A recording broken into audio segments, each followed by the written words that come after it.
Korea's Liberal Party candidate Lee Jae-myung was elected president in the country's snap election on Tuesday. Lee's victory comes 6 months to the day after he evaded military barricades to vote against a shock martial law decree from his ousted predecessor, former President Yoon Suk-yeol. I will fulfill the first mission the people have entrusted to me, which is to overcome the insurrection and make sure there will be no military coup that threatens the people with the weapons entrusted by them. Lee called Tuesday's election Judgment Day against the martial law that brought down Yoon, Yee's main political rival, and against the People Power Party's failure to distance itself from that decision. Yee's conservative opponent Kim Moon-soo of the People Power Party conceded the race in brief remarks to reporters. I humbly accept the will of the people. I extend my congratulations to candidate Lee Jae-myung. Kim was Yoon's labor minister when the former leader declared martial law on December 3rd. Yoon was later impeached by parliament, which Lee led. The Constitutional Court then removed Yoon from office in April, less than 3 years into his 5-year term. The martial law decree and the 6 months of turmoil that followed marked a stunning political self-destruction for Yoon, effectively handing the presidency to Lee.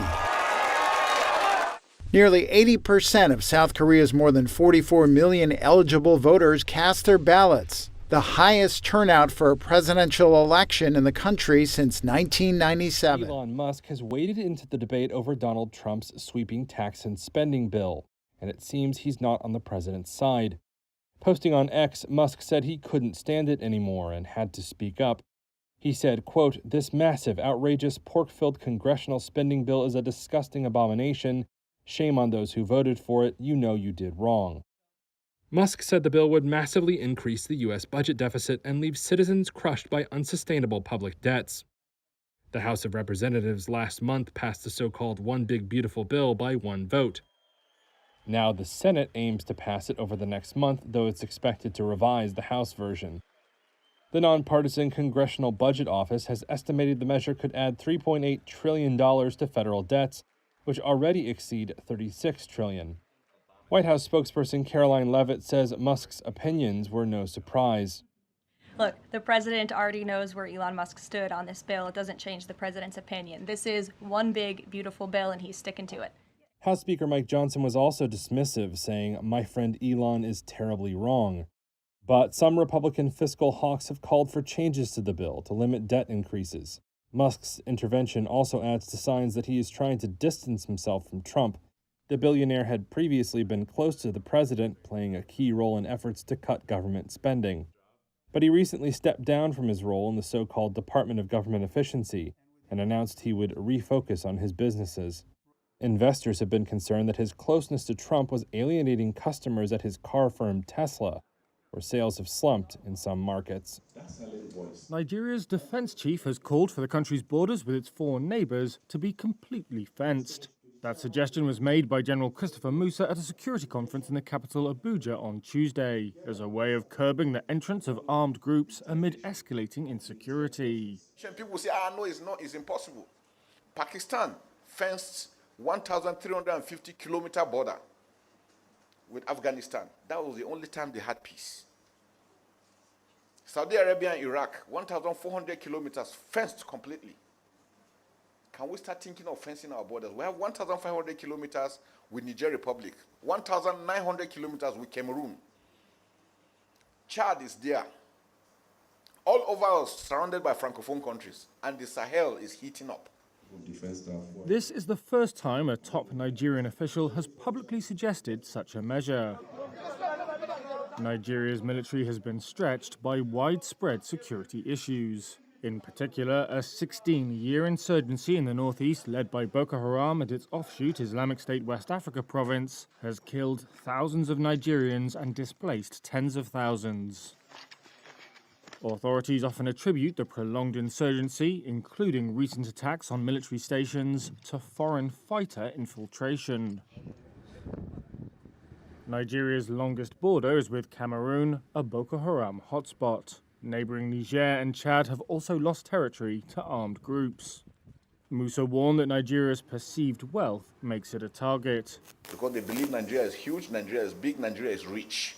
And said fully securing and taking control of the borders is critical for the country's survival. The number of people who have fled Sudan since the beginning of its civil war has surpassed 4 million, UN refugee agency officials said on Tuesday. Here's agency spokesperson Eugene Byun. A devastating milestone in what is the world's most damaging displacement crisis at the moment. Byun said if the conflict continues, the agency expects thousands more to flee, putting regional and global stability at stake. Sudan erupted in violence in April 2023 and shares borders with 7 countries, including Chad, Egypt, and Eritrea. UNHCR's Dessous Patrice Ahunsu said shelter conditions are dire in Chad due to funding shortages, with only 14% of funding appeals met. More than 800,000 refugees more has crossed into Chad, bringing the total of refugees, the total of Sudanese refugees in Chad to 1.2 million. So the number of Sudanese refugees has tripled without a significant increase in funding.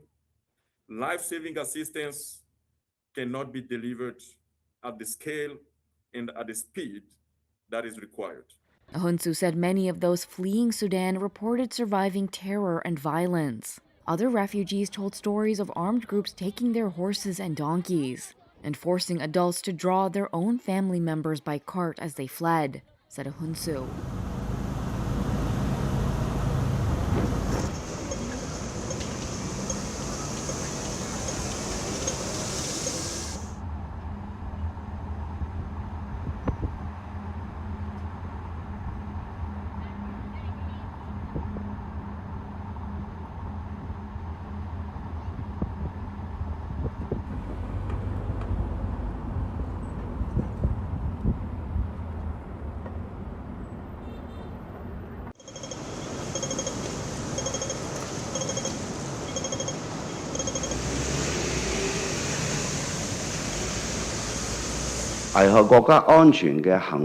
Acts that endanger national security are serious crimes. Therefore, the government will strictly enforce the law and ensure full accountability for activities and actions that jeopardize national security, adhering to the principles of enforcing the law wherever it applies.